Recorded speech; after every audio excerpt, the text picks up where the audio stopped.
Là-bas, il y a de la neige jusqu'aux genoux. Bon. C'est là-bas, ma baraque. C'est la dernière. C'est celle qui va le marché. Fut de se trouver en Autriche après la guerre à proximité de la zone d'occupation soviétique. Enlevé, il fut déporté sans jugement dans les camps spéciaux du goulag polaire. Ben, le paysage, il n'y en a pas, c'est la neige. Il n'y avait que de la neige. Il faisait moins 40, moins 50. Notre vie, c'était les barbelés, hein. Les baraques, là, puis le camp, et puis le boulot. C'était tout. Il n'y avait que de ça, barbelés et mirador, avec des mitrailleuses au-dessus.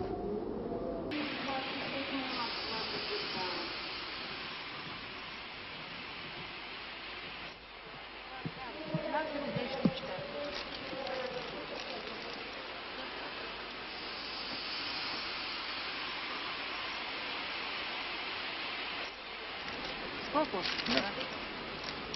30 гривен. На 30. Тоненький такой хороший. Вот? А ну да. Я больше не... А у тебя нет такие? Я у вас. Здравствуйте.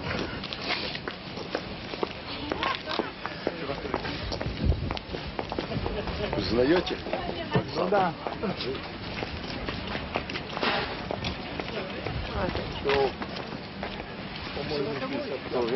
Вот так я был на 40. А я всегда там осторожно был. Бур был. Да ну. Ну да. Я не хотел работать. Ах, вот как. Он у меня всегда в бур.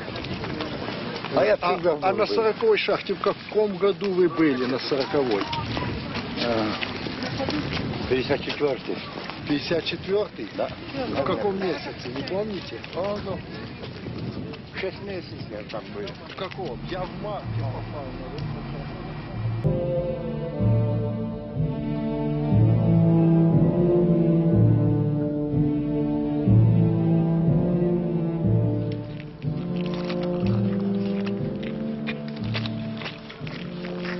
Aujourd'hui, Vorkuta émerge à peine du cauchemar concentrationnaire.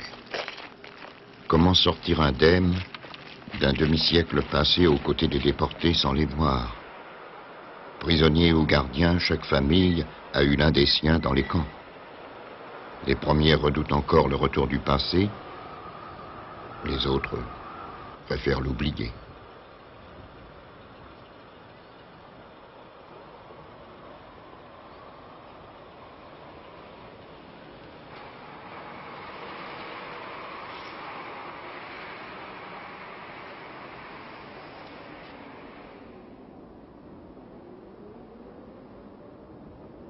La mémoire.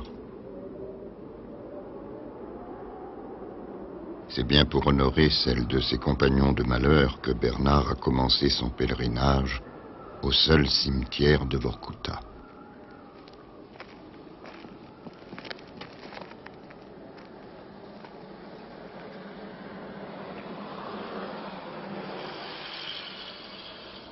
Une visite aux morts, comme pour se souvenir des vivants.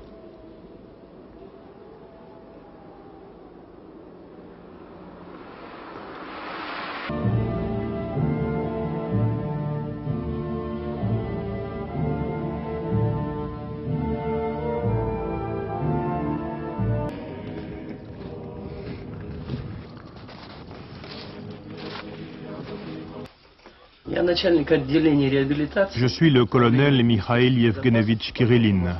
Je suis le chef du département de réhabilitation du ministère de la Sécurité pour la région de Moscou.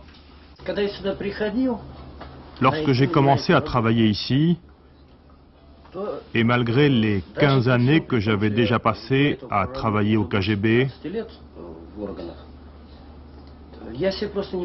je n'avais aucune idée de l'ampleur de ce qui s'est passé dans les années 30. Ma première impression fut une impression d'épouvante. En découvrant ces milliers de dossiers qui concernent des centaines de milliers de gens, j'ai eu envie de savoir qui étaient ces hommes et ces femmes. J'ai eu envie de les voir.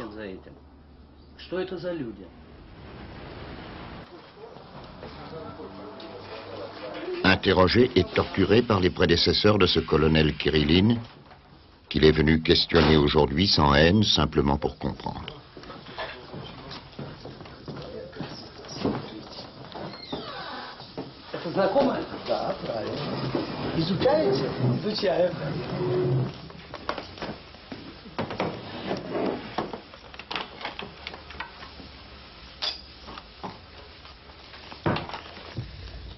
Это какое дело мое? Это первое. Первое. Жак Робертович, понятно. Ну, дело номер. Ага, этот номер был у меня личный номер. 18. Нет, это номер дела именно. Да.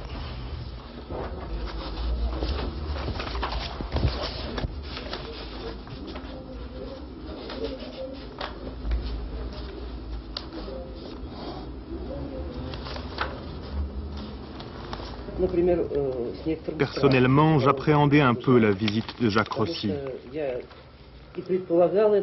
Je l'appréhendais car il est difficile de demander à un homme de ne pas faire l'amalgame entre la machine qui a brisé sa vie pendant 20 ans et nous autres, les collaborateurs du ministère de la Sécurité, du KGB.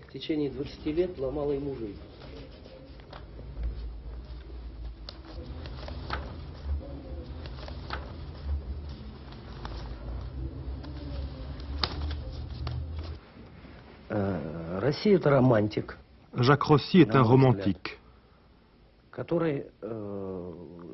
Sa conception romantique de la vie l'a conduit aux idéaux communistes.